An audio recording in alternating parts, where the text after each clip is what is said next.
Welcome back to another camera comparison. So I have the Xiaomi 14T Pro up against the iPhone 16 Pro Max here. Front-facing cameras, 12 megapixels versus 32, 4K 30 here. It is windy, breezy, so I'm swapping over the audio sources between the two here.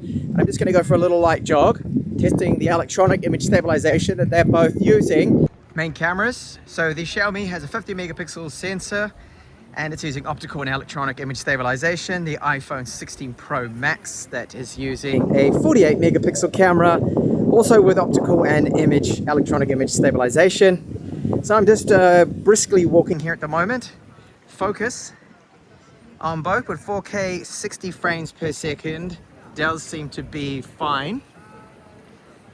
Yeah, no issues there that I can see. Short jog ahead.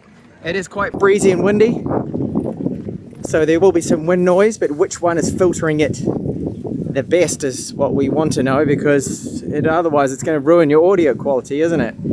You know, bad audio, which you don't want. Now with the Xiaomi, when shooting 4K 60, you can't swap over to the other cameras, but at 4K 30, which I'm doing right now, main cameras at the moment, you can. So this is the Ultrawide. It is quite a bit blowy at the moment, so wind noise is probably going to be a bit of an issue here at the moment. So of course with the ultrawides, they're using electronic image stabilization. The iPhone has a new 48 megapixel sensor, and we've got a 12 megapixel sensor with our Xiaomi. This is now the main camera again, and I'll take it over to the zoom camera. So this is two times with the Xiaomi, and then the other preset is 2.6, which swaps over to the 2.6 50 megapixel camera with a Xiaomi. I can take it up to 2.6 manually with our iPhone. There we go. They're about the same now. Noticeable difference, I think. 5 times preset now. So no contest here. The iPhone does have optical 5 times, and the Xiaomi is a combination of both optical and digital at 5 times here. So not looking as good. Low light video, and I can see that there's a little bit more lens flare with the iPhone 16 Pro Max than there is with our 14T Pro. Shakes around, you can see on the lower right hand side of the screen. That's a little bit annoying there. As I pan around, we're going to see dropped frames at all from one of these phones.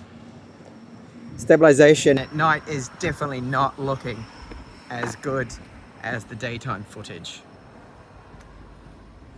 And on to stills. So this is a portrait selfie, and you can see that the colors, I think, look better with the Xiaomi. The iPhone always has that tendency to be a little too warm. It's slightly overexposed, and I prefer the stitching and the details we get with the Xiaomi. Different story with the rear portrait, so both of the main cameras, and you see that it's the iPhone that has the more pleasant looking skin tones, I think. The warmer tone does favor a rear portrait here at least, and the Leica portrait mode is good. It has more of a vintage look to it. It's a lot softer. We lose the details of the shirt, definitely, but the iPhone, to criticize it a little bit here, it's over sharpened, and there is some noise in there too, so they're both very close, but I think the right photo, the iPhone, is the better of the two.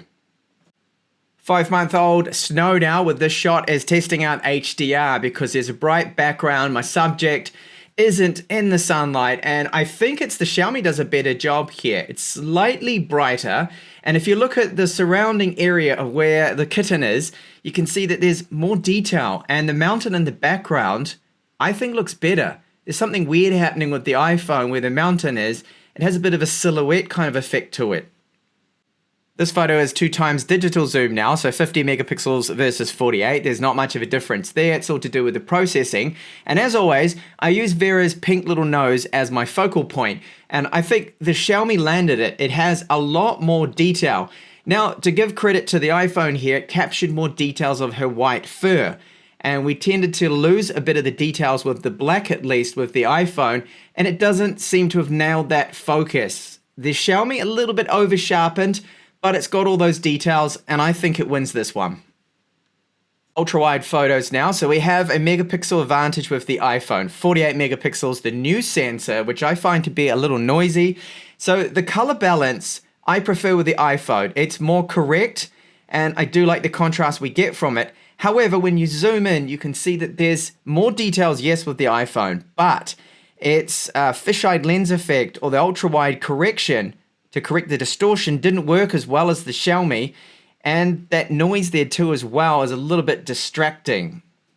Still keeping with the ultra-wide, both of them here you can see look very similar. However, when you do crop in, you can again see that there is more detail that we get from the iPhone. That's the megapixel advantage, but you can see that noise there as well. It's quite a noisy image, and again, there's a bit of over-sharpening.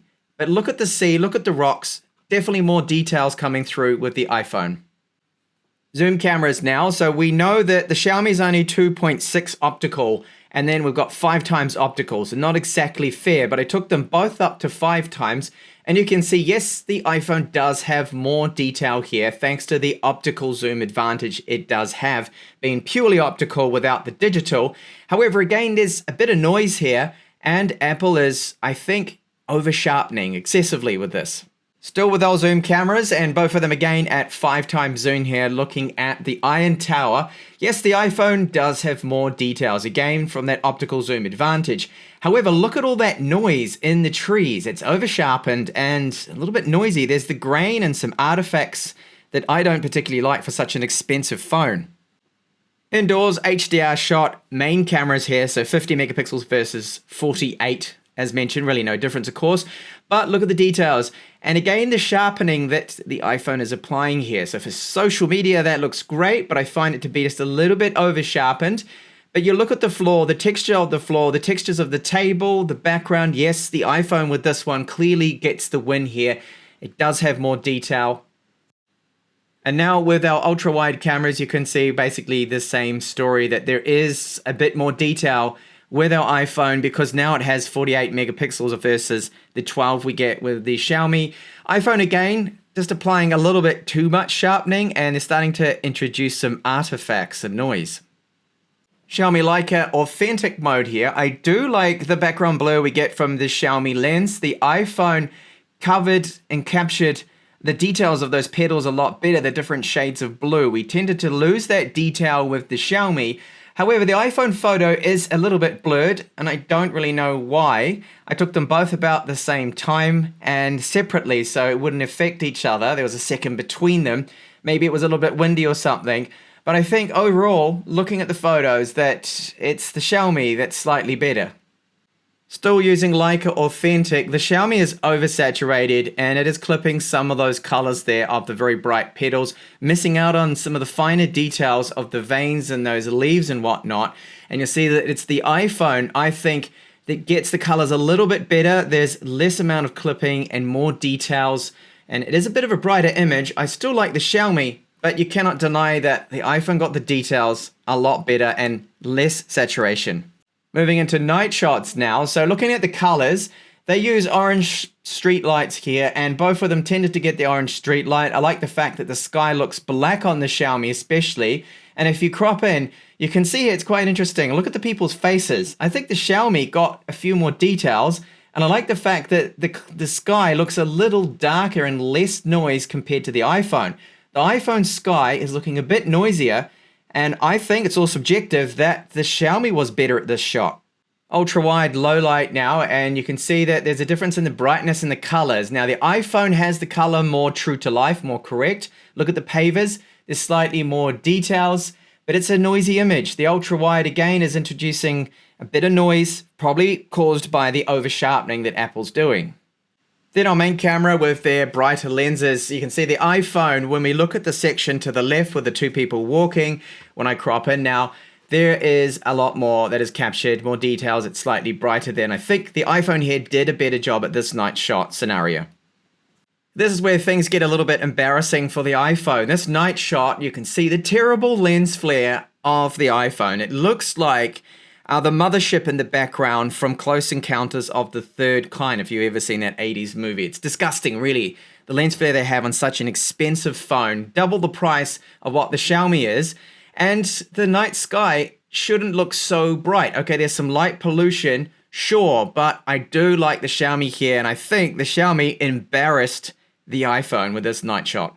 Recapping my findings now, remember, you don't have to agree with me. This is just a personal opinion. It's all subjective, but I think the selfie photos, the Xiaomi did a better job, at least with my sample that I tested out. Rear portraits, if you like that more vintage, softer look, you might like the Leica portrait style of the Xiaomi, but overall, I think the iPhone looked the best, but the iPhone does have a bit of over sharpening to it. And that's the general theme here. The iPhone, they were sharpening up a lot of these shots, introducing noise. They're great for social media, but if you ever want to crop in, you're losing some of that quality, and I don't particularly like this. So ultra-wide shots at times were very close, just a little bit more detail captured with the iPhone, which is understandable. It has a higher megapixel count on its ultra-wide camera. The main camera, in daylight, they are similar, but I would say that the iPhone has a slight edge. Low light shots, well, we saw with the lens flare in certain situations that the iPhone would embarrass itself. And I think in general, the Xiaomi held up really well and could produce better low light shots. Now the video performance, I think the vlog footage, the front-facing camera went to the iPhone, just more steady. The audio was, across both of them, at times terrible with the wind noise. The iPhone mics are a little bit disappointing. That's with the wind filter option on because it was so windy. Now, when it wasn't windy, the Xiaomi sounded the best. It was slightly richer, the audio. Now, the main cameras, when it came to the night performance of video, I think that was the iPhone was a little bit more steady. Daytime footage, iPhone rear cameras as well, were a little bit better. So do you agree with my findings here? Let me know in the comments, and thank you so much for watching. Do check my full review of the Xiaomi 14T Pro in the channel.